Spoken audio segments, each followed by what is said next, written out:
kita berdoa kepada Allah Subhanahu wa taala, Tuhan yang Maha Esa, karena pada pagi hari ini kita masih dalam keadaan sehat walafiat, sehingga kita bisa melakukan aktivitas kita sebagai pendidik di SMK Negeri 6 Tanjung Timur. Mudah-mudahan apa yang akan kita lakukan pada hari ini diridhoi oleh Allah Subhanahu wa taala. Jadi sama-sama kita membacakan bismillah sebelum memulai acara ini. Bismillahirrahmanirrahim.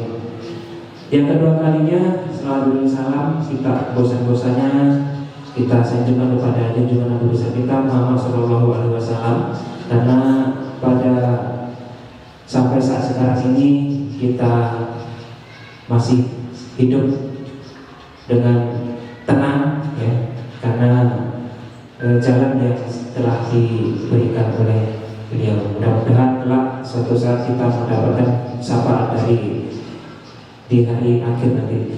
Baik, pada pagi hari ini sengaja saya membuat satu kegiatan yang intinya di sini adalah salah satu tuntutan tugas dari calon guru penggerak yang sudah saya jalani selama lebih kurang 1 bulan.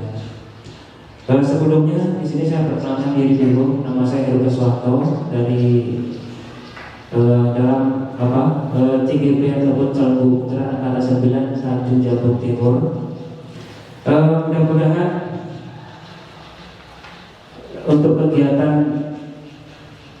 guru penggerak ini atau program yang sudah dicanangkan oleh pemerintah bisa merubah atau bisa membawa pendidikan di negara kita ini menjadi yang lebih baik lagi dari sebelumnya. Di mana sama-sama kita ketahui bahwasanya seiring berkembangnya zaman atau waktu, berjalannya waktu, sama-sama kita ketahui kurikulum itu sudah berubah terus, ya, mulai dari KTSP sampai ke kurikulum 2013, dan sekarang ini kita sudah juga menerapkan kurikulum Merdeka.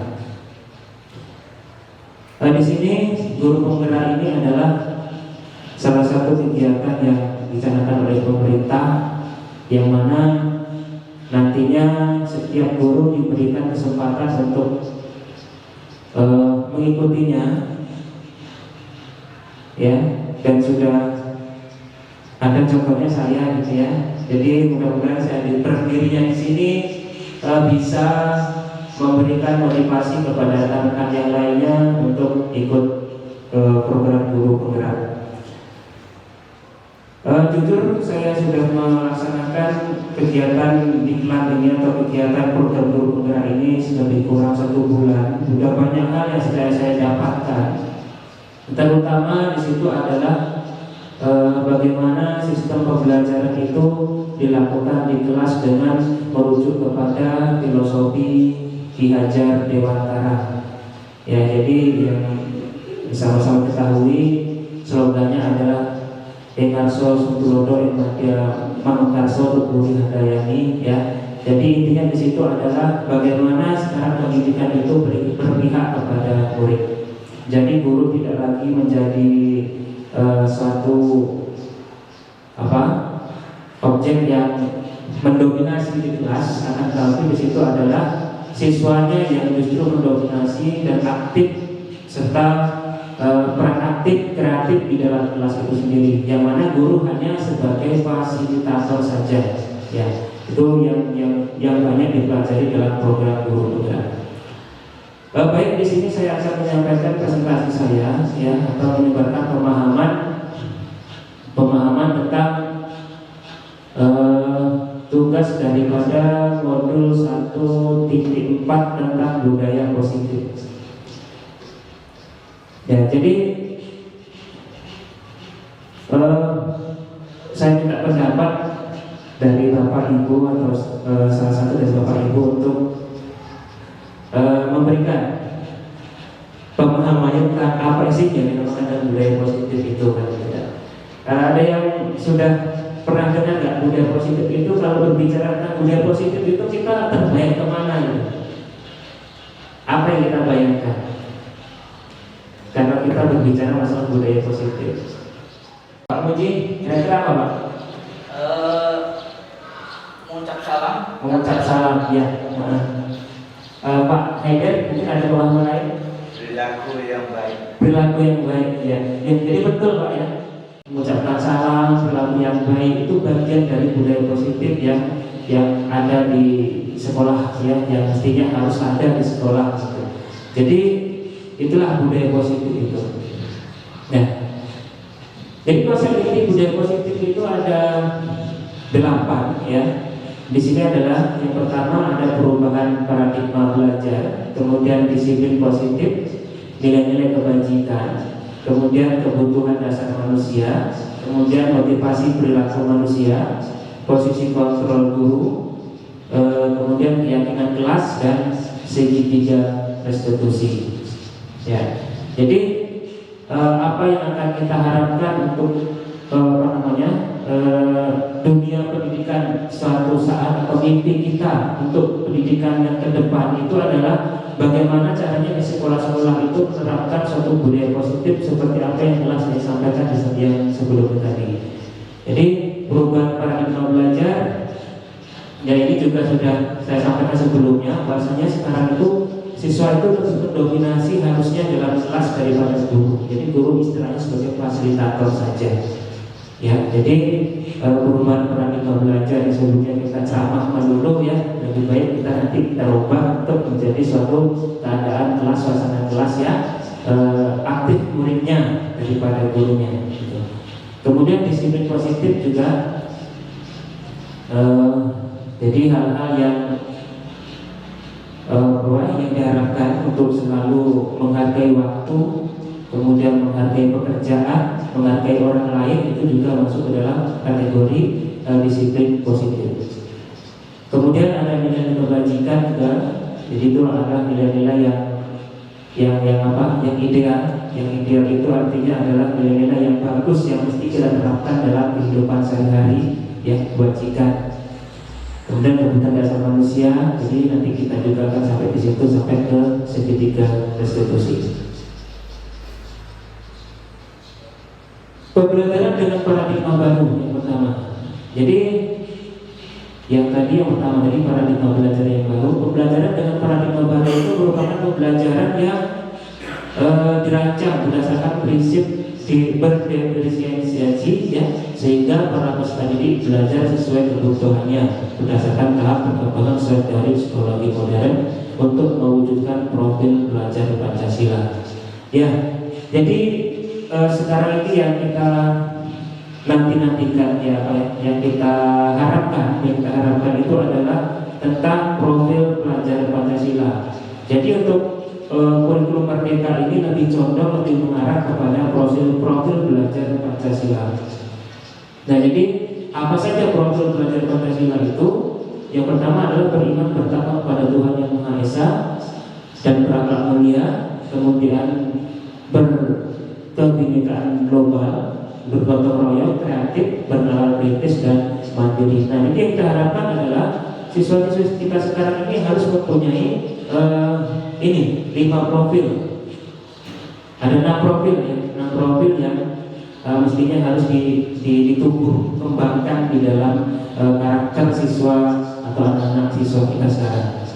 Ya, jadi apalah arti sebuah kecerdasan tapi kalau tidak diiringi dengan sifat religi yang bagus. Jadi religi itu ya termasuk ke dalam ini. Yang pertama merupakan hal yang kausa prima ya. Urutan itu pertama dalam suatu urutan itu Tuhan itu atau masalah yang maha kuasa yang memberi hidup itu mestinya ditaruh di atas nomor 1. Itu dulu yang penting. Nanti semuanya akan ikut gitu, dia semua akan ikut. Kemudian berkebinekaan global juga. Jadi kita ini hidup dalam negara majemuk. Sama-sama kita ketahui dalam lingkungan kita itu terdapat beberapa banyak karakter bervariasi yang bermacam-macam. Dan disitulah kita harus menanamkan pada diri anak supaya anak itu paham bagaimana sih caranya hidup di suatu wadah yang berbeda-beda. Itu jadi saling menghargai, menghormati dan segala macam. Kemudian gotong royong. Gotong royong itu juga seperti yang kita harapkan juga ya. Tidak mungkin suatu hal yang berat itu bisa kita angkat ya kecuali dengan cara bergotong royong. Jadi itulah yang harus kita tumbuhkan kepada diri anak. Kemudian tidak kalau tentunya juga kreatif dalam profil pelajar Pancasila. Kreatif itu juga menjadi suatu hal yang utama. Karena apa? Karena seiring perkembangan zaman, tuntutan yang paling penting itu adalah bagaimana caranya membuat anak itu bisa kreatif, bisa syukur-syukur, bisa berinovasi, gitu kan. Jadi itulah yang harus kita tanamkan pada seorang diri anak. Kemudian bernalar kritis. Ya, bernalar kritis itu bagaimana seorang anak itu mencari informasi, kemudian dia mengolah bagaimana tanggapannya, bagaimana cara menganalisanya. Itu bernalar kritis juga harus diterapkan dalam siswa. Kemudian yang terakhir mandiri, ya tidak penting tidak kalah penting juga mandiri itu juga perlu harus ada dalam diri setiap siswa. Jadi tidak bergantung kepada orang lain. Memang itu filosofi Ki Hajar Dewantara atau KHD itu salah satunya adalah mandiri, yang tidak bergantung kepada orang lain, akan tetapi di situ dia bisa menyesuaikan dengan perkembangan zaman. Ya, itu Bapak Ibu ya. Jadi tentang paradigma belajar yang baru. Kemudian bagaimana miskonsepsi tentang teori kontrol.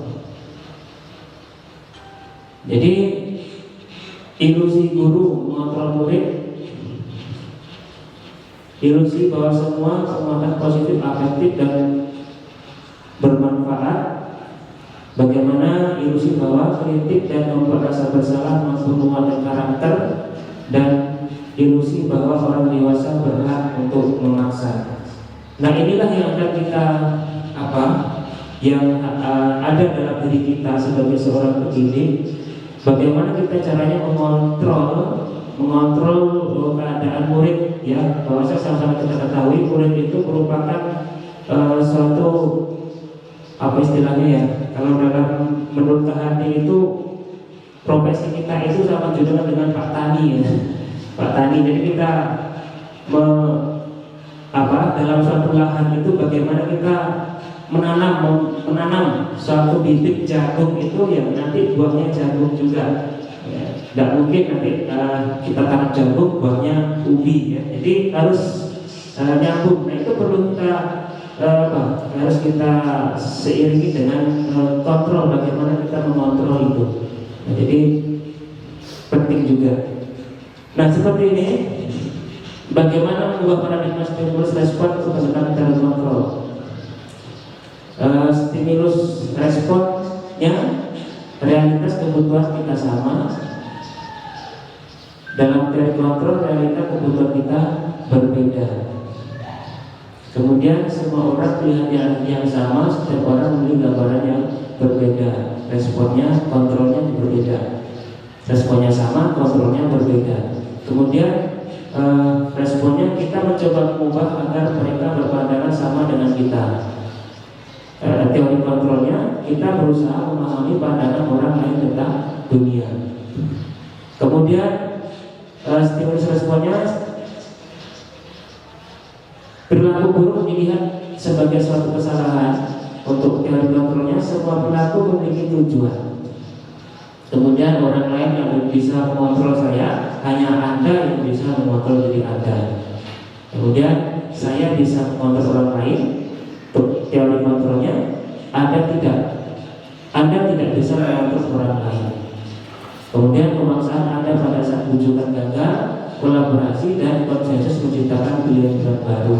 Model pikir menang, model pikir menang-menang, ya. Menang kalah, menang-menang, ya. Ya. Ini salah satu bentuk kalimat dari kontrol. Bagaimana kita memberikan suatu model baru. Iya, Pak. Model berpikir menang-menangan. Ya, model berpikir menang-menangan. Ini perbedaan antara respon dan kontrol, Pak. Kalau respon itu ada menang, ada kalah. Tapi dalam kontrol itu harus menang semua. Iya. Oke, lanjut Pak ya. Kemudian disiplin positif, ya yang kita tadi itu disiplin positif. Tadi kita bicara masalah paradigma belajar yang baru, ada kontrol juga, kemudian ada profil belajar Pancasila. Disiplin positif itu berasal dari kata disiplina yang artinya belajar. Di situ mengacu pada disiplin untuk memberi tanggung jawab terhadap apa yang dilakukan berdasarkan nilai yang diyakini. Disiplin positif merupakan salah satu cara menerapkan disiplin yang bertujuan untuk menumbuhkan kesadaran serta memberdayakan kesadaran tanpa imbalan penghargaan atau lewat ancaman atau hukuman. Jadi sebagai pendidik, tujuan kita adalah menciptakan peserta didik yang memiliki disiplin diri sehingga mereka berperilaku mengacu kepada nilai kebajikan universal dan memiliki motivasi intrinsik dalam perubahan perilaku ke arah yang lebih baik. Nah, jadi tujuannya ini Bapak Ibu ya. Jadi pendidikan yang ada sekarang dan posisi kita sebagai pendidik itu tujuannya adalah menciptakan peserta didik yang memiliki disiplin dari disiplin diri sehingga mereka berlaku mengacu pada nilai kebajikan. Jadi di sini banyak. Ini konsep secara umum saja. Untuk sub-subnya itu banyak. Yang mana disiplin itu? Ya salah satu contohnya saja kita berikan tugas kepada anak, kemudian anak itu molor-molor ya mengerjakannya. Ya, itu dari segi belajar. Juga anak datang sering terlambat ya. Jadi di situ yang kita kategorikan adalah sebagai disiplin itu. Bagaimana menciptakan anak yang disiplin itu bisa benar-benar menghargai dirinya sendiri. Ya. Itu disiplin positif. Nah inilah nilai-nilai kebajikan, nilai yang disepakati bersama, lepas dari suku, bangsa, agama, bahasa maupun latar belakangnya. Ini yang disebut universal tadi, menyeluruh. Contoh nilai kebijakan di institusi atau organisasi. Di profil belajar Pancasila, contoh nilai kebijakannya adalah beriman bertakwa pada Tuhan Yang Maha Esa, berakal mulia, berkebinekaan global, beroleh, mandiri, kreatif, dan bernalar kritis. Kemudian dalam Ibu Primary Years program PIP, toleransi, rasa hormat, integritas, mandiri, menghargai, antusias, empati, keingintahuan, kreatif, kerjasama, percaya diri, dan komitmen. Itu contoh nilai kebajikan. Dalam keterampilan hidup atau life skillnya dapat dipercaya, lurus hati, pendengar yang aktif, tidak merendahkan orang lain, dan memberikan yang terbaik dari dirinya sendiri. Yaitu klasifikasi daripada contoh nilai kebajikan di setiap institusi. Ini yang di sekolah kita yang mestinya di sini ya, beriman bertakwa pada Tuhan Yang Maha Esa, berakal mulia, kebinekaan global, gotong royong, mandiri, kreatif, dan bernalar kritis. Ini sudah menjadi slogannya ini Pak, pelajaran Pancasila. Kemudian kebutuhan dasar manusia. Ya, setiap manusia punya kebutuhan dasar ya, yang mendasar. Apa itu? Segala sesuatu yang kita lakukan untuk mendapatkan apa yang kita inginkan. Ya, seluruh tindakan yang kita lakukan memiliki tujuan tertentu, dan semua usaha terbaik yang kita lakukan adalah dalam rangka agar kebutuhan dasar kita terpenuhi dengan baik, yaitu kebutuhan dasar manusia. Jadi hidup itu ya ada tujuannya. Dan mungkin hidup itu kita sebenarnya. Jadi kebutuhan itu pasti ada, dan itu pasti akan menjadi mimpi kita, dan menjadi mimpi kita pasti akan menjadi satu tujuan yang akan kita dapatkan. Ya Pak Singka ya. Mas Nadib, ada komentar apa? Ya, jadi kita punya tujuan hidup ya Mas ya. Pak Santo juga.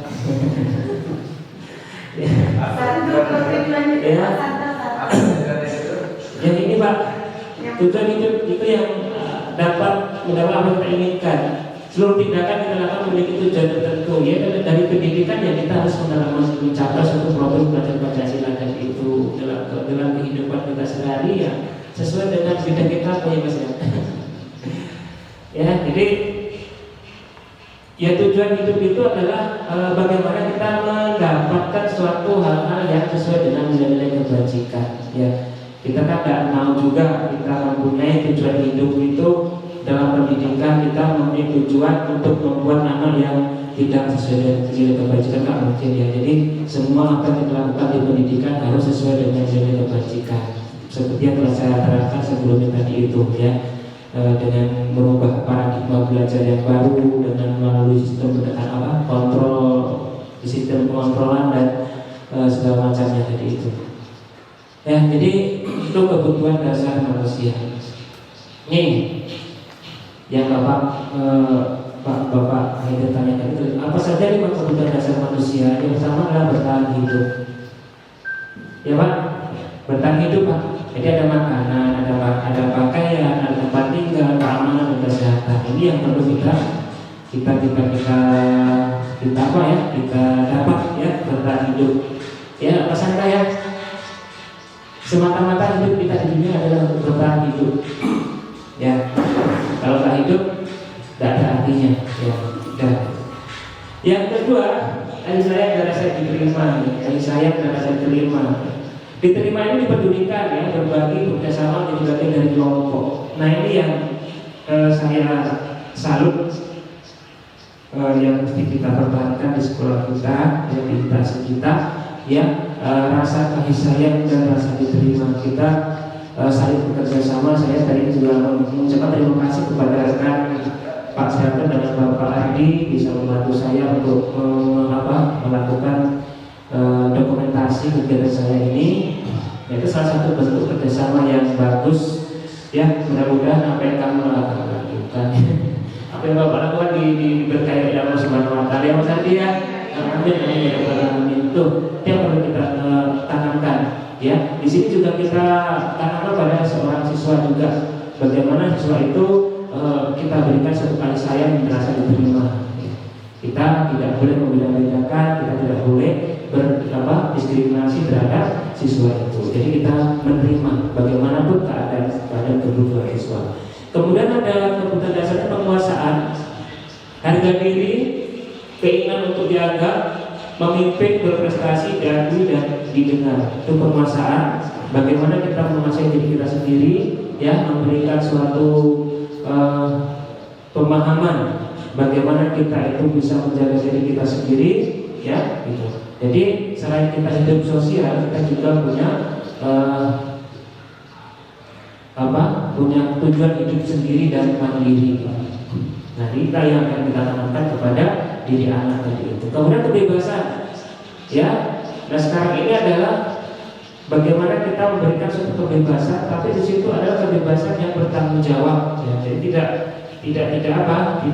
kebebasan dalam hal yang bebas-bebasan enggak, tapi bebas itu harus diiringi dengan tanggung jawab. Mandiri, memiliki pilihan, mencoba hal yang baru, mampu mengendalikan arah dirinya sendiri. Ya.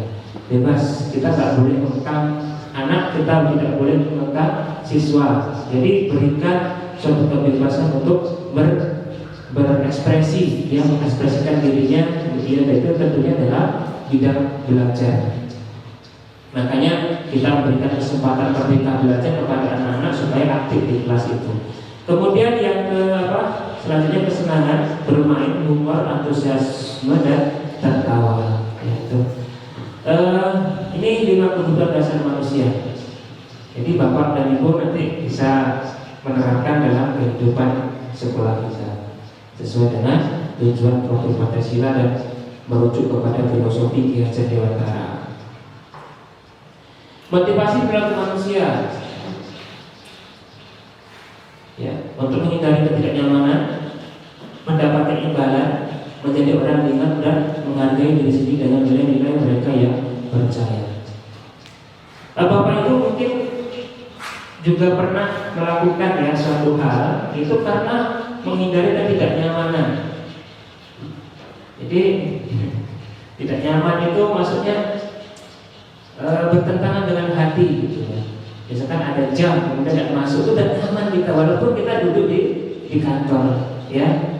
Kemudian itu jadi mau tidak mau masuk aja apapun apanya ya yang masuk aja, itu menghindari ketidaknyamanan atau hukuman. Kemudian untuk mendapatkan imbalan terhadap dari orang lain ini ya mungkin sudah jelas ya, apa yang kita lakukan itu semata-mata kita ingin mendapatkan imbalan atau penghargaan dari orang lain. Oh si ini. Kemudian yang selanjutnya, motivasi pelaku manusia itu menjadi orang yang mereka inginkan dan menghargai diri sendiri dengan nilai-nilai yang mereka percaya. Nah seharusnya seperti ini. Ya, kita dari diri kita sendiri, kita berprinsip dengan prinsip kita sendiri, ya, yang kemudian kita lakukan sesuai dengan nilai-nilai yang kita percaya. Itu motivasi prinsipnya. Nah, ini ada hukuman, konsekuensi, restitusi. Mungkin Bapak Ibu tahu semua ya, hukuman itu seperti apa, konsekuensi seperti apa, dan restitusi itu apa ya, menciptakan kondisi buruk untuk memperbaiki kesalahan. Jadi ada hukuman, ada konsekuensi, ada restitusi. Ya, untuk kalimatnya mungkin bisa ya. Untuk hukuman itu seperti apa, konsekuensi itu seperti apa ya. Jadi misalnya terlambat datang si A di sekolah jam 8 baru datang, kemudian dihukum suruh lari di lapangan selama sebanyak 10 kali, itu merupakan hukuman. Kemudian siswa di kelas tidak mendapatkan nilai yang bagus pas ketika dia ulangan ya. Nah, mengapa tidak mendapatkan nilai yang bagus? Karena itu merupakan konsekuensi karena dia tidak mau belajar di rumah. Jadi itu bedanya hukuman dan konsekuensi. Nah sekarang kita masuk ke restitusi. Restitusi itu adalah cara memperbaikinya. Bagaimana siswa itu cara memperbaikinya dari kesalahan-kesalahan yang mereka buat. Jadi menciptakan kondisi bagi murid untuk memperbaiki kesalahannya. Dan proses kolaborasi yang mengajarkan murid untuk mencari solusi sendiri, itu restitusi namanya. Jadi sekarang ini hukuman-hukuman yang sifatnya fisik itu memang sudah jarang kita temui ya, dan tidak diperbolehkan lagi. Konsekuensi pun juga seperti itu ya. Jadi sebab akibat. Kemudian kalau memang ada hukuman, ada kesalahan, ada hal-hal yang tidak sesuai dengan norma aturan, itu memang sudah disediakan suatu sistem yang namanya restitusi, bagaimana caranya berkolaborasi untuk menyelesaikan permasalahannya itu, atau bisa memperbaikinya.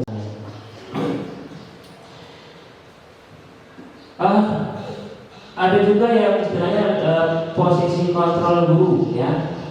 Ada penghukum, pembuat merasa bersalah, teman, pemantau, dan manajer. Ini ada 5 posisi kontrol guru ya, yang apa? Yang harus kita pahami. Penghukum ini kita posisinya menghukum siswa. Bayu, kamu lupa terlambat sekolah. Telat bangun Pak. Nah sekarang bersihkan WC, itu hukum. Posisi kita berhukum di situ. Kemudian memperasa bersalah ini kita menasihati siswa dengan cara bagaimana siswa itu bisa dia merasa bersalah misalnya. Ya, karena dalam kelas Bayu,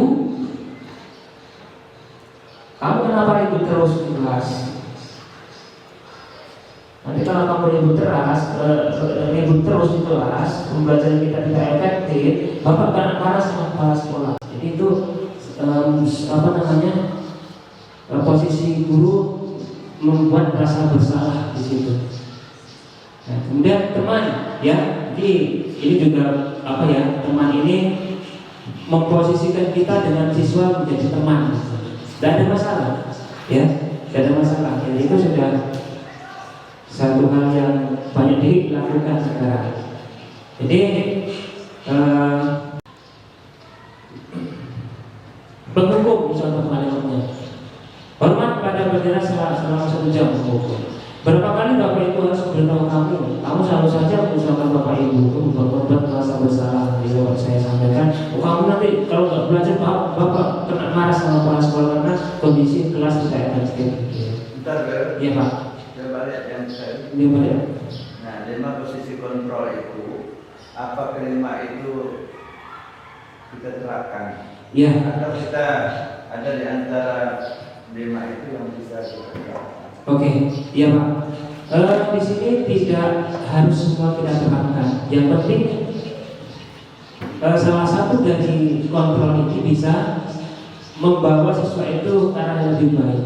Tapi nanti di sini ada salah satu bentuk kontrol yang ideal seperti apa, Pak? Iya. Itu nyata. Iya Pak, betul. Ya, ini kita tengok kalimatnya Pak. Ini yang mengecam apa? Kamu selalu saja mengecamkan Bapak. Kamu selalu saja membuat Bapak ini kecewa. Itu apa? Kontrol sebagai merasa bersalah, membuat rasa bersalah. Nah teman, ayo dong ikuti aturan sekolah. Tolonglah bantu Bapak Ibu ya. Kali ini aja. Yang sudah tidak apa-apa. Lain kali jangan sampai buat seperti lagi. Nah, itu sebagai teman. Ya. Ayo dong kita ikuti aturan sekolah. Tolong bantu Bapak Ibu. Nah, jadi sebagai teman. Pemantau, kamu sudah melanggar peraturan sekolah. Kamu tahu konsekuensinya. Setelah upacara kamu beli atributnya ke koperasi dan jangan diulangi lagi. Itu pemantau. Kemudian yang manajer. Apakah kamu tahu kesalahan? Kira-kira bagaimana kamu berbagi kesalahan? Ya, tuh. Jadi menurut Bapak yang mana Pak? Menurut Bapak? Ya. Manajer Pak ya? Manajer Pak. Iya. Karena manajer ini salah satu bentuk kontrol yang antara guru dan murid. Jadi dengan kesadaran. Iya, memberikan pemahaman kesadaran sendiri bagaimana dia memperbaiki kesalahannya sendiri gitu. Tapi dengan kontrol kita juga, ya kita yang memberikan tahu apa kesalahannya kan gitu. Kita hidup ini kan kalau kita kasih tahu kan nggak apa gitu, nggak dijadikan sebagai efek jerah. Gitu. Ya.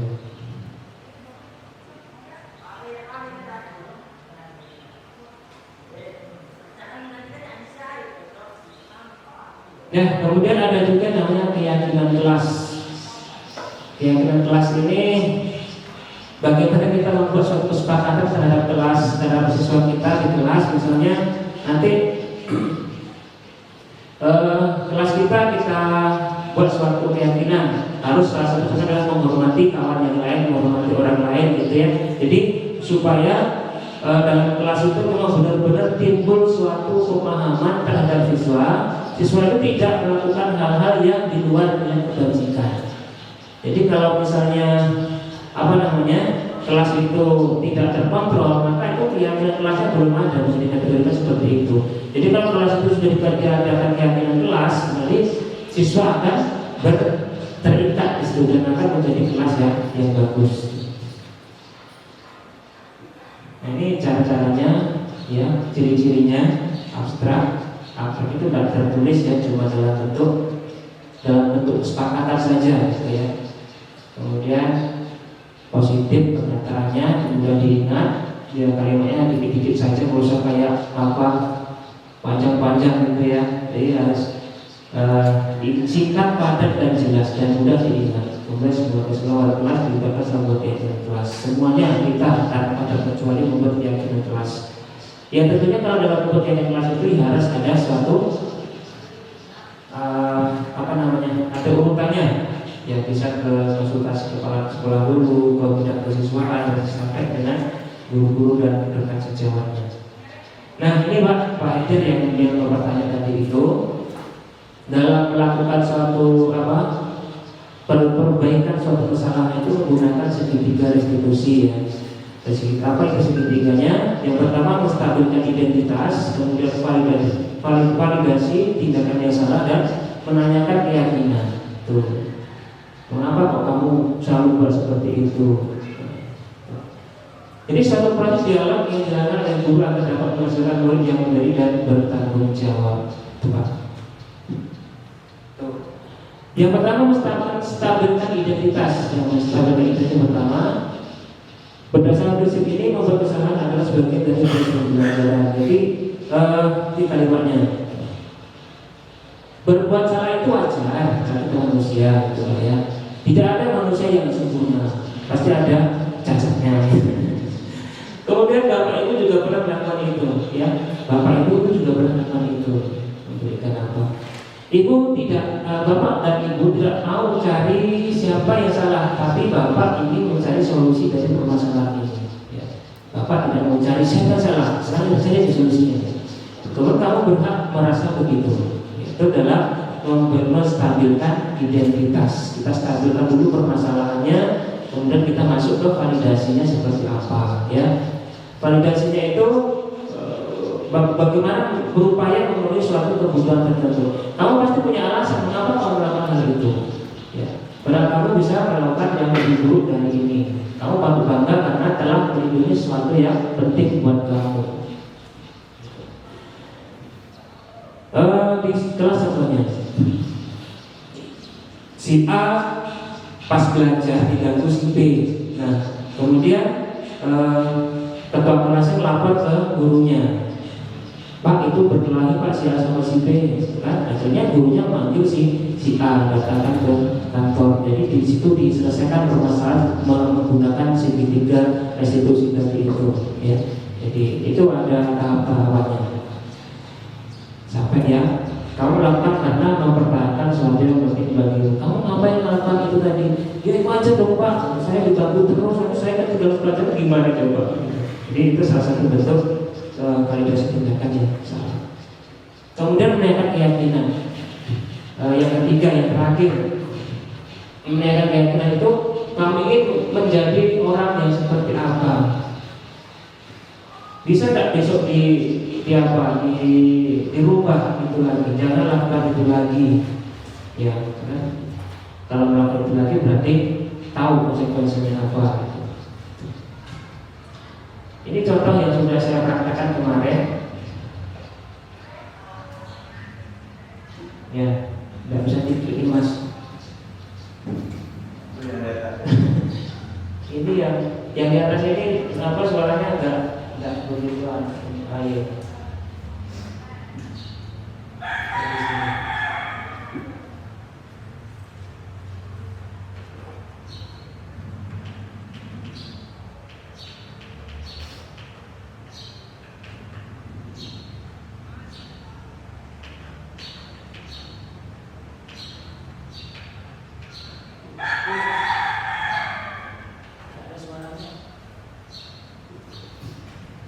Nah, yang jelas di situ nampak bagaimana segitiga restitusinya.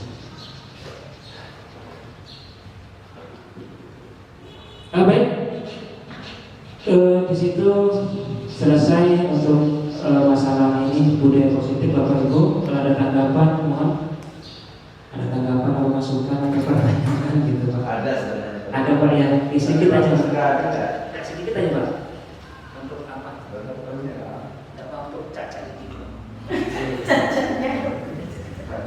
Segitiga tadi, segitiga biru tadi mana? Iya Pak, segitiga restitusi ya? Segitiga restitusi. Segitiga restitusi. Ya, pada segitiga yang merah, sisi yang merah, nah yang keyakinan. Nah ini ada pada diri siswa ya, keyakinan yang dianggapnya benar, keyakinan selama ini yang dia pegang dianggapnya benar, sehingga dia yakin akan hal itu untuk diteruskan dan sepanjang. Sedangkan di aturan kita bertentangan. Nah, bagaimana jalan keluarnya Pak itu? Untuk merubah keyakinan yang bertentangan dengan aturan yang ada di sekolah. Terima kasih.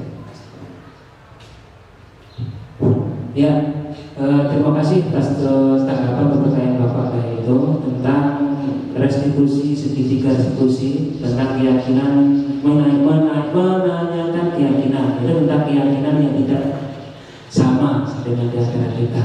Ya, di dalam program guru penggerak yang sudah saya ikuti, Pak, jadi ada di situ sebuah namanya kolaborasi. Kolaborasi itu semacam ya bagaimana kita menjadi satu, mengumpulkan suatu ide-ide yang bagus, ya. Kemudian ide tersebut kita sepakati, ya. Kemudian kalau memang itu sesuai dengan nilai-nilai atau budaya positif atau budaya kebajikan dalam sekolah, ya kita harus kerjakan. Ya. Jadi di situ dalam penyusunan seperti itu ada bagja, ada namanya prakasa perubahan, gitu ya. Inquiry apresiatif. Jadi inquiry apresiatif itu merupakan salah satu bentuk bagaimana kita bisa mengidentifikasi permasalahan-permasalahan di sekolah yang kemudian itu bisa kita jadikan suatu dasar untuk menjadi lebih bagus lagi. Nah, itu untuk menggunakan prinsip inquiry apresiatif tadi itu dan diwujudkan dalam bentuk prakarsa perubahan atau visi sekolah. Mana sekolah-sekolah itu yang visinya belum ada, kita cantumkan lagi, ya. Kemudian kita laksanakan secara nyata, ya. Itu bisa kita tuangkan dalam bentuk bagja, ya. Bagja itu semacam BAJA, ya, BAG buat pertanyaan, buat alurnya, gali mimpinya, dan jabatan rencana baru actionnya, Pak. Jadi nanti kita akan mendapatkan suatu hal yang baru yang itu bagus untuk sekolah. Jadi intinya di visi, Pak. Visi itu salah satu merupakan istilahnya kayak apa ya? Kayak kode etik yang harus kita pedomani, kita laksanakan, Pak. Kita sebagai rujukan untuk bagaimana sekolah ini bisa benar-benar kita jalankan dengan sebagus mungkin melalui visi tadi. Itu Pak, ya. Terima kasih Bapak. Mungkin itu saja yang bisa saya sampaikan. Mudah-mudahan apa yang saya sampaikan ini bisa menjadi suatu hal yang baik untuk sekolah kita jadikan suatu rujukan untuk sekolah kita, jadikan suatu motivasi buat kita untuk selalu maju ke depan, tentunya dengan menggunakan berpedoman kepada profil pelajaran Pancasila yang 6 tadi itu. Itu saja, terima kasih atas partisipasi Bapak dan Ibu semuanya, atas berjalannya acara kegiatan lancar ini. Semuanya kita sama-sama mengucapkan alhamdulillahirabbil alamin. Terima kasih. Mohon maaf atas kekurangannya.